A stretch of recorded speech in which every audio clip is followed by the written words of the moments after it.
Vamos al Tesoro, vamos al gobierno. ¿Cómo funciona el Tesoro aquí? Porque creo que es la pieza clave y la más desconocida de todo el sistema. Todo el mundo nos enfocamos en la Reserva Federal o el Banco Central Europeo. Todo el mundo nos enfocamos en la banca, pero nadie mira al gobierno. ¿Cómo funciona el Tesoro y por qué es tan importante?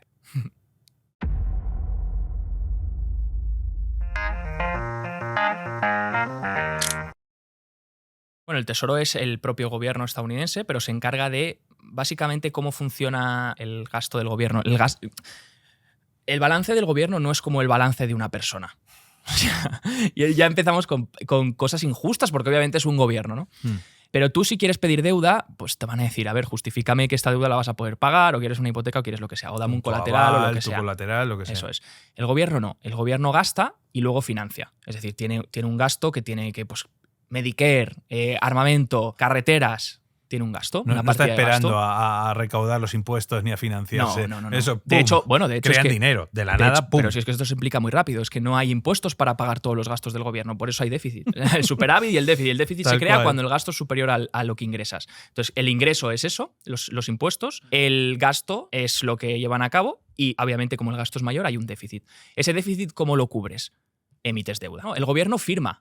El gobierno en el Congreso se aprueba no sé qué gasto de tal. Se firma y se manda el dinero. Y luego es el Tesoro quien se encarga de financiar eso. De cómo vamos a financiar emitiendo deuda, qué duraciones vamos a emitir, porque el Tesoro tiene el rol de decir cómo va a hacer las subastas de emisión. Es decir, voy a subastar más bonos a 30 años, a 3 meses. De hecho, Stanley Druckenmiller ha criticado y ha dicho que Janet Yellen debería ser despedida, porque en 2020 pasó una cosa muy importante, y es cuando los tipos estaban prácticamente en cero negativos, las familias inteligentemente refinanciaron sus hipotecas. A tipo fijo, sí, sí. El Tesoro no. El Tesoro no se endeudó a largo plazo cuando podrían haberse endeudado a 30 años, pagando un poquito más, unos puntos básicos de diferencia. Se siguió endeudando a medio y corto plazo. Y entonces esa es la crítica que ha hecho Stanley Druckenmiller siempre a Janet Yellen, diciendo, tuviste la oportunidad del siglo para endeudarte a largo plazo a unos tipos ridículos, no lo hiciste, esto ha generado un coste sobre la deuda brutal para Estados Unidos. A medida que suben los intereses, sabemos que Estados Unidos, pues el coste de la deuda es mayor y esto va siendo exponencial porque tienes más deuda. Entonces va a llegar un punto en 2050 que la partida de gasto de interés de deuda sea la primera o la segunda, al lado de Medicare. Y entonces necesitan constante deuda para refinanciar todo esto, y porque, bueno, a nivel demográfico lo sabemos, hay una pirámide invertida, la gente se hace mayor, la gente vive más, hay menos crecimiento demográfico, y todo esto, pues a nivel social, a nivel tal, va a conllevar más gastos, igual que más conflictos bélicos, lo que conlleva un gasto mayor en armamento. El Congressional Budget Office, que es quien analiza las proyecciones de deuda, pues estima eso, de que la deuda en 2050, casi toda la partida se irá en intereses. Pero claro, el gobierno puede seguir creando deuda siempre y cuando haya un comprador de esa deuda. Claro, aquí está el límite, el comprador de la deuda. Y entonces el gobierno lo que hace es emite esa deuda, subasta, y la gente puja por la deuda y se la lleva. Ya sean letras, ya sean bonos. Y en el último año, el Tesoro lo que ha ido haciendo ha sido un poco una manipulación de la curva de tipos. Porque el Tesoro lo que ha hecho es publicaron un paper, Stephen Miran, que ha trabajado dentro del Tesoro, y Rubini. Y lo publicaron diciendo, oye, que el Tesoro ha intervenido el mercado. Que el Tesoro ha jugado con las emisiones para generar menos tensión en los intereses a largo plazo. Acordémonos de verano del año pasado, cuando los intereses a largo plazo se iban al 5. Hace poco recordemos que el año anterior, justamente por esas fechas, después de verano, en septiembre, los gilts en Inglaterra había tenido que el Banco Central intervenir la curva de tipos porque los fondos de pensiones empezaron a reventar. ¿Qué son los gilts? Los gilts es el bono de Inglaterra, como en Estados Unidos los treasuries, que se llaman los bonos, sí. Pues los gilts son los de Reino Unido. Acuérdate cuando llegó Liz Truss al poder, que no duró nada. Bueno, pues con Liz Truss se reventó el mercado de deuda. Porque los fondos de pensiones estaban a un plis de reventar. Entonces los intereses se dispararon a largo plazo. Entonces los fondos de pensiones, como tienen esos bonos con muchísima duración, igual a sensibilidad a estos movimientos, a los tipos de interés, pues lo que pasó es que pues, se veían con unos problemas impresionantes. Y tuvo que entrar el Banco de Inglaterra, bueno, a hacer un control de la curva específico, QE, en un tramo específico, para bajar los tipos ahí y aliviar. Y ahí es cuando se dice que empezó el ciclo de liquidez de Michael Howell de 2022, etc. Entonces, se cree que en ese momento, en el verano, después del verano pasado, lo mismo que estaba pasando con Inglaterra, estaba empezando a pasar en Estados Unidos. Los intereses del 10 años rozaban el 5%. Y ahí había charlas de se van al 15, se van al 20. Bueno, pues en ese momento fue cuando el Tesoro hace una cosa trimestral que se llama el QRA, que es donde informa de cómo se va a endeudar y empieza a aplicar una cosa que se llama Forward Guidance, que es dar por adelantado lo que vas a hacer, que es lo que hace la Fed. Sí, es como unas previsiones de lo que van a hacer para... Es el mecanismo de expectativa. Para que el mercado ya empiece como a saber qué va a pasar, ¿no? A descontar, para aterrizarlo. El tema de descontar, la bolsa normalmente descuenta todo lo que va a pasar, los factores que van a pasar. Eso no significa que acierte, pero intenta descontar el futuro, ¿no? Se adelanta. Se adelanta al final, ¿no? Y Y al adelantarse a esto, pues si tú vas con las expectativas, jugando con las expectativas como Reserva Federal, la situación es que estás intentando como... Que es algo que no hace el Tesoro normalmente, que es algo que hace la Reserva Federal, porque la Reserva Federal depende de la confianza de cómo transmite su mensaje. Y ahora el Tesoro también está jugando a ese juego, ¿no? El Tesoro lo empieza a implementar desde el año 2023, el decir que no va a emitir, empieza a decir que no va a emitir en las próximas emisiones o en los próximos planes de financiación, no va a emitir deuda a largo plazo. ¿Para qué? O a incrementar, perdón, la deuda a largo plazo. ¿Para qué? Para presionar menos los intereses a largo plazo. Y en ese momento en el que el interés del 10 años, 20 años estaban al 5%, porque ahí es donde realmente se endeudan o donde tienen activos que les fastidian a los grandes fondos de inversión, pues entonces empezaron de hecho a rotar la compra, claro, porque tú tienes que financiar el déficit. Entonces, ¿qué compras si no estás emitiendo más deuda a largo plazo? Que tienes que emitir más deuda.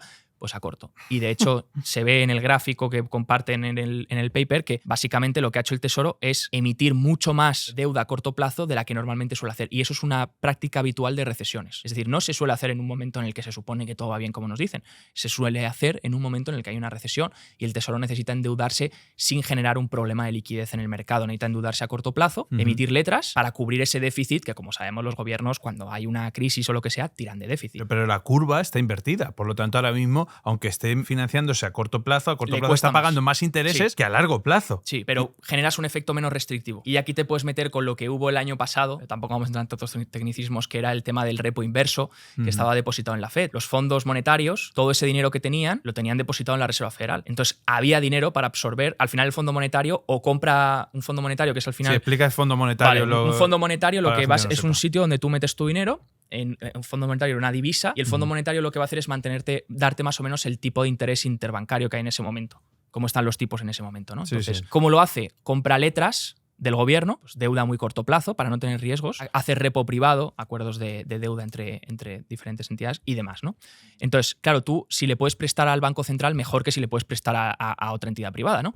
Entonces, la Fed tiene un sitio que tú puedes depositar dinero, los fondos monetarios, los bancos pueden depositar dinero y obtener un interés. Y ese siempre va a ser el suelo, porque siempre vas a preferir prestarle a la Fed que a otra persona. O sea, esos fondos monetarios sí que tienen acceso a la Fed. Sí, al repo inverso. Y no son del tema del sistema bancario. O sea, no están dentro... Que hemos dicho que solo a la Fed tenían acceso a lo que era el sistema bancario, pero también hay otros institucionales o fondos... Claro. Otros jugadores que sí que pueden también utilizar ese sistema, ¿no? Y entonces tenían depositado dinero ahí, que depositan en el repo de la Fed para generar un interés. Sí. Entonces había mucho dinero que se dice que el Tesoro y la Fed lo sabían y que entonces sabían que esa deuda a corto plazo iba a ser absorbida por los fondos monetarios igualmente.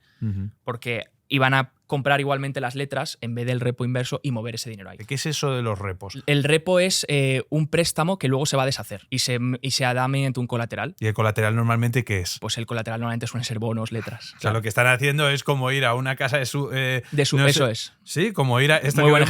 como vemos ahí en los programas de empeño, las casas de empeño, ¿no? Eso mismo. El precio y la historia, todos estos que hablan, ¿no? En la traducción al español, que directamente, bueno, pues yo llevo, yo qué sé, esta taza... Y esta taza te la dejo ahí y me das X dinero, ¿no? Por esta taza. Y luego, si quiero recoger otra vez la taza, pues lo que te tengo que dar es ese dinero más intereses, ¿no? Pues eso es lo que hace. Eso son repos o repos inversos, es al revés, ¿no? Eso es. Pero juegan con eso y si es un fondo monetario que normalmente tiene letras, ¿no? O tiene deuda, lo deja ahí y lo canjea por liquidez, ¿no? O por un interés. Por un interés para sus clientes que están esperando ese tipo de interés interbancario y por eso dejan el dinero ahí, ¿no? Entonces, al final con lo que nos tenemos que quedar es que el Tesoro, lo que demuestra este paper o lo que acusa este paper es que el Tesoro lo que hizo es endeudarse más a corto plazo con el objetivo de generar menos presión en los intereses a largo plazo. Entonces los intereses a largo plazo se aliviaron, calculan con sus cálculos 25 puntos básicos, un 0,25%. Deberían estar más altos de lo que están ahora. Y eso hubiese sido como si se tradujese en una bajada de un 1% de la Reserva Federal. O sea que están intentando jugar con la periodicidad con la que emiten la deuda para no afectar a los balances de otros institucionales,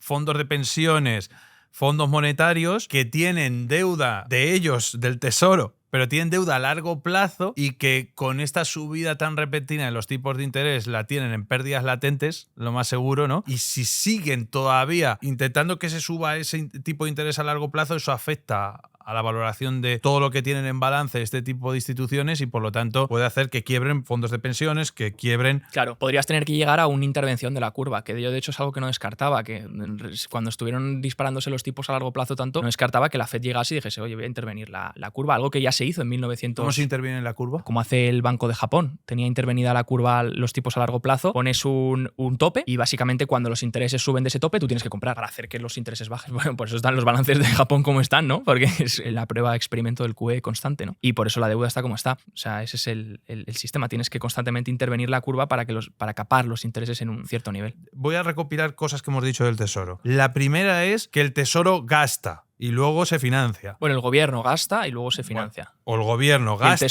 El Tesoro financia eso, perdón. Por lo tanto, si el gobierno gasta y el Tesoro lo financia, ¿de cuánto estamos hablando del porcentaje de déficit que ahora mismo tiene estructural Estados Unidos? 7% de déficit sobre PIB. Claro, estamos hablando de que hay una creación de dinero nuevo que es a un ritmo del 7%, ¿sí? Que sale de la nada, ¿no? A través de financiación, sí, ¿no? Bueno, de la nada luego tiene que financiarlo y tiene que emitir deuda y aquí está el debate constante, ¿no? De, vale, ¿quién paga y cuánto paga por esa deuda? Y ahí está el precio del tiempo, el precio del dinero, los intereses, ¿no? Los tipos y de ahí interés. es donde estamos viendo que se está arbitrando con eso. Sí. Y que están intentando ajustar el precio del dinero de Eso esa es. financiación que se está creando nueva. Y luego tenemos dos grandes jugadores que son Japón y China. Uh-huh. Entonces también hay que entender lo que pasa fuera de Estados Unidos y los movimientos de dinero entre diferentes países, porque claro, China lo que hace es que exporta al mundo. Entonces China vende cosas que Estados Unidos consume y eso le interesa a China porque es el mayor exportador del mundo, ¿no? Entonces, claro, Estados Unidos le paga en dólares y desde que China ha sido tan exportando tantas cosas, bienes y servicios a Estados Unidos, ¿qué pasa? Que se topa con un montón de dólares. ¿Qué ha hecho con esos dólares China? Pues ir comprando. Bueno, ahora está haciendo préstamos a países africanos y demás, pero lo que ha hecho China es ir comprando la deuda estadounidense. Porque claro, ¿para qué voy a tenerlo en una cuenta de depósito o en dólares solo que no me da ningún rendimiento cuando puedo empezar a comprar deuda del gobierno estadounidense y generar un rendimiento por mis activos? Pero ya no solo eso, inmobiliario, diferentes cosas, ¿no? Entonces, y lo mismo en Japón. Entonces ellos son los mayores poseedores de la deuda, Japón y China son los mayores poseedores de la deuda estadounidense. Entonces, para entender bien qué podría pasar en el futuro, habría que entender bien qué puede hacer China en cuanto a demanda de deuda estadounidense. Si China dejase de demandar deuda estadounidense, pues te quitarías a un comprador. Y si te quitas a un comprador, ¿qué tiene que pasar con el precio? Para que, o sea, con lo que das de interés para que sea atractivo, que suba. Entonces ahí está un poco mi dilema, ¿no? La gente dice, el gobierno gasta y gasta sin límite.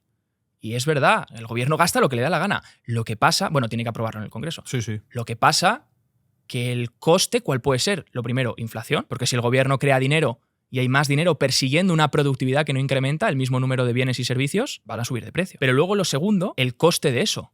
De si resulta que se puede hacer como quieras y tal, si yo pierdo la confianza en Estados Unidos, voy a exigirle mucho más interés. Y entonces el coste de la deuda te puede salir cada vez más caro. Y ahora estamos viendo cómo los intereses son cada vez mayores. Hemos entrado en un periodo donde hemos visto un sistema que se sale de todo lo que describen los libros, tipos de interés bajos o negativos, y que ahora estamos entrando en un periodo donde los tipos de interés empiezan a normalizar. Todos los banqueros te lo dicen, no, estamos en normalización de tipos de interés. Obviamente hemos tenido una subida muy fuerte que va a normalizar, pero estamos en ese momento. Y de hecho me da un poco de miedo porque el libro de que te decía del precio del dinero tiene un gráfico brutal de cómo han sido la secuencia de tipos de interés en todos los grandes imperios, en Babilonia, en Grecia, en Roma, y la secuencia es un patrón en U. Primero empezaron con tipos de interés muy altos, luego a medida que fueron prósperas y se desarrollaron, los tipos de interés bajaron, y a medida que empezaron a colapsar, empezaron a llevar diferentes prácticas para intentar aguantar, empezaron los tipos de interés a subir. Que calca muy bien con lo que dice Ray Dalio también, de no sé si has leído el tema de los imperios y demás, del ciclo, ¿no?